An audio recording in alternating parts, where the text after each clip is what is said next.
Selamünaleyküm sayılı seyirciler. UATV efirinde İstinat Kırım programması. Bu yayınlarda biz dünyanın çeşitli memleketlerinde ve şehirlerinde yaşayan vatandaşlarımızla bağ kurmaya tırışamız.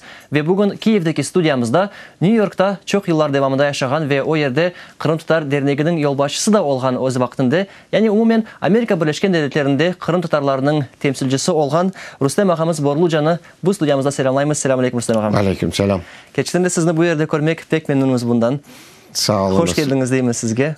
Sağ olunuz. Rüstem Ağam, bundan evvel biz Amerika yanında bağlangan edik. Ayla Hanım bizge bu vaxtlarda olup geçken hadiselerini anlatkan edi ve o yerde yapılgan faaliyet hakkında bilgi bergen edi. Sizden ise bu fırsattan faydalanıp daha çok bundan evvelki tarihini soramak istedim. Yani umumen alganda Kırım Tatarlar Amerika'ya ne zaman gelip çıktı, nasıl o yerge düştüler? Aytıp olursunuz mu bunu? Buna Kırım Tatarları Kırım'dan 18. asırda Türkiye'ye göçüp başlaganlar. Benim kalk babam 1881'de Kırım'dan Türkiye'ye göç etkende Romanya'da at arabası üstünde dünyaya gele ikiz olup Karbabanız. Kalk babam İstanbul'a çıkalar. İstanbul'da kalk babamın adı Hüseyin, ekize Hasan Olgan. Ama o vakitte Türkiye'de balalak çalakenler. Hasanlı çalganlar. Vay lan. Çalganlar ve kalk babamın babası Mehmet Ali Efendi pek beğenmegen Türkiye'ni gerge kaytkan Karasu'ga Kırım'a kayıttı. Kırım'a kaytkan Karasu'da benim kalk babam evlene Tuvak'tan Kırım'ın Tuvağı'ndan Kartanam İsane Borluca'dan Hüseyin Borluca, o vakit Borluca'da gençliği yok. Kalk babamın lakabı Hoca Hüseyin dep giteken Bala Olgan'da. Ya Borluca'nı Türkiye'ye gelgende alganlar. Son 1934 yılında ende kalk babam 4 balası olgan. Benim babam en balabanı olgan. 1918 doğumlu babam olgan. Kırım'dan gelgenler İstanbul'da çalışmaya başlaganlar. O vakitte 34'lü yıllarda pek çok adamlar bu 28-32 senesinde olgan açlıktan Kırım'daki vaziyetler pek kötü olgandan İstanbul'a gelgenler, Türkiye'ye gelgenler, işte benim bellegenim bir 150-200 aile gelgen. Onlar o vakitlerde pek ilim alamaganlar. Çoksu pazarcılık yapıp geçingenler. Birkaç tane doktor olgan içlerinde, birkaç hukukçu olgan. Ama 1944'den Harp'ten son Almanya'ya çıkan Tatarlar, Kırım'dan çıkan Tatarlar, onlar da 49-50 yıllarında İstanbul'a gelip başlaganlar. O vakit benim doğganım, ben 2 yaşlık balaydım. Yani İstanbul'a geldiniz Almanya'dan mı? Yok. Yanlış ben anladım. İstanbul'da doğdum. Anladım. Ben İstanbul'da doğdum 1948 senesinde. Ama çok iyi hatırlayman, Avrupa'dan, Almanya'dan, İtalya'dan adamlar gelgenler, Tatarlar İstanbul'a geldiler. Onlar bu eski Tatarlarını, eskiden gelgen Tatarlarını, 34'te 32'de gelgen Tatarlarını taptılar. Bizim Koranta'nın içinde Korantaları da var idi. Evet. Onlar da geldiler beraber. Aynı semtte İstanbul'un Sarıgüzel, Fatih'te Sarıgüzel mahallesinde aşağı yukarı bir 100 koranta var idi. 100 koranta Tatarlar. Hepsi birbirlerinden bağları var idi. Son 1960'lı yıllarda Ankara'da Amerika'nın şu Rusya'da doğulgan insanlarına açık vize verdi. Amerika'ya göçüp onda yaşamaya ruhsat verdi. 65 yılında benim babam da Rusya'da doğganı için, anam da Rusya'da doğganı için onlara da ruhsat çıktı. Biz de balaydık. Agam vardı rahmetli. O 1946 doğumluydu. Ben 48 doğumlu. Son 2 tane sister'ım vardı. Bir tane de 1 yaşında rahmetli oldu şimdi. 1 yaşında kardeşimiz vardı. Buna biz Amerika'ya gittik. Amerika'ya gidince Amerika'da o vakit İngilizce yok. Para da yok. Benim babam Amerika'ya gitmek için Türkiye'den bütün koranta için $3 akçe algan. Mutlak $3 satıp almaka lazım idi. Şu $3 algan biz uçakka bindik. İsviçre'ye geldik. O vakit non-stop flight'lar yok idi. Evet. Avrupa'da durup ondan o vakitte agam benden daha büyük $2 harcagan. Şu $3. 65 senesinde 6. Haziran ayında Yunda New York'a indik. $1 akçanan 7 kişi korantada. Ondan işte çalıştık. Babam onda ev bakıcılığı yaptı. Superintendent aytalar. Büyük apartmanlar olduğu binada onu temizliyordu.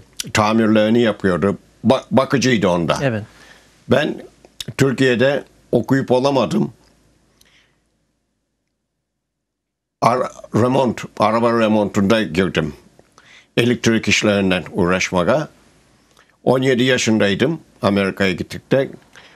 Okula gitmeye lazım ama para da lazım yaşamak için. Evet. Bir korantadamız, 7 kişimiz korantada. Rüstem ağam, bu gibi vatandaşlar Amerika'da çok idi mi o vakit? Pek Siz çok idi. gelgende taptınız mı o yerde sevmedeşlerimizden? Tabii onda benim alam var idi. 2 alam var idi. Onların evine gittik. Onda 2 hafta konak olduk. Sonra iş taptık, ev taptık. İşe başladık. Allah'a bin şükür. Agam çalıştı, babam çalıştı, ben çalıştım. Anam evler temizledi. Bay adamların evlerini temizledi anam. Bizi östürdüler. Son agam 1969 yılında evlendi. Ben 1972 yılında evlendim. Benim apayım Kıtay'da doğan Kazan Tatarı. Kıtay'da doğan.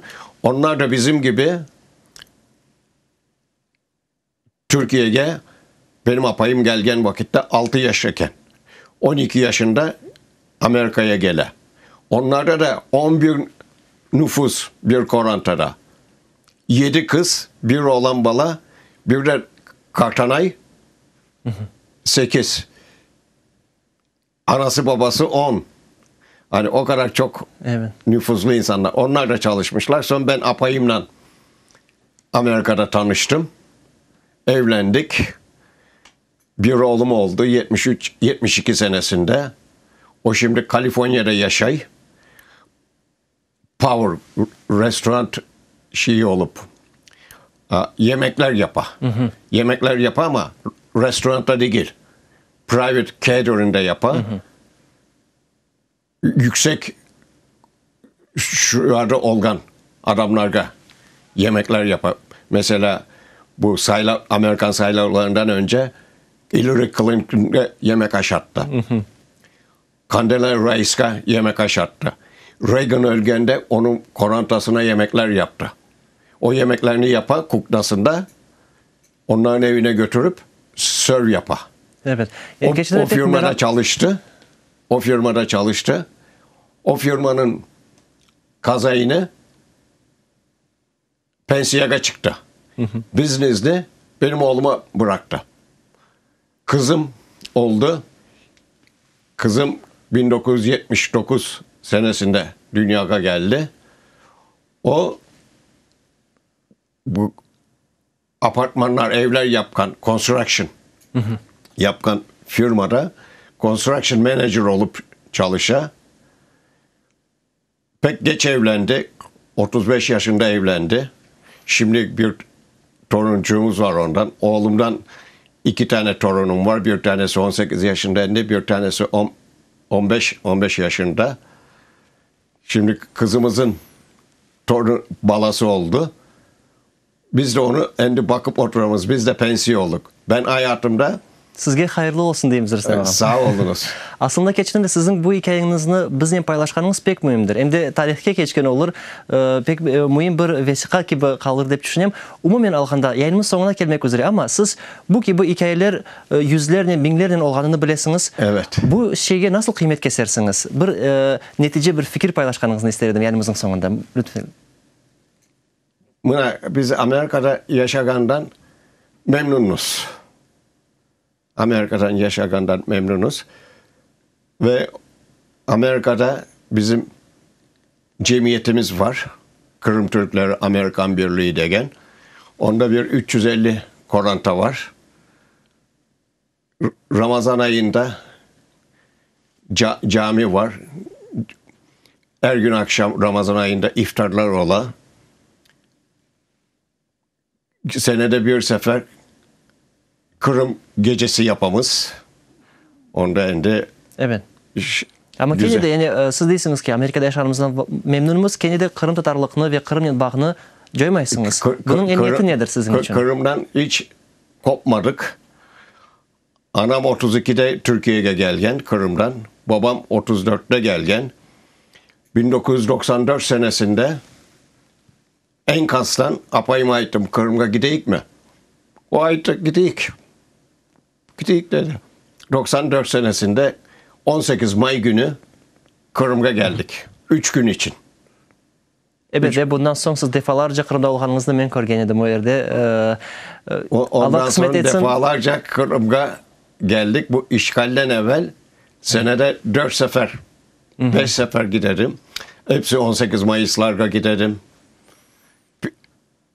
Türkiye'de Tatarların pikniği olganda giderim. Depreş olganda giderim. Hani Tatarlığımdan hiçbir zaman utanmadım. Tatar yaşamaktan gurur duyamam.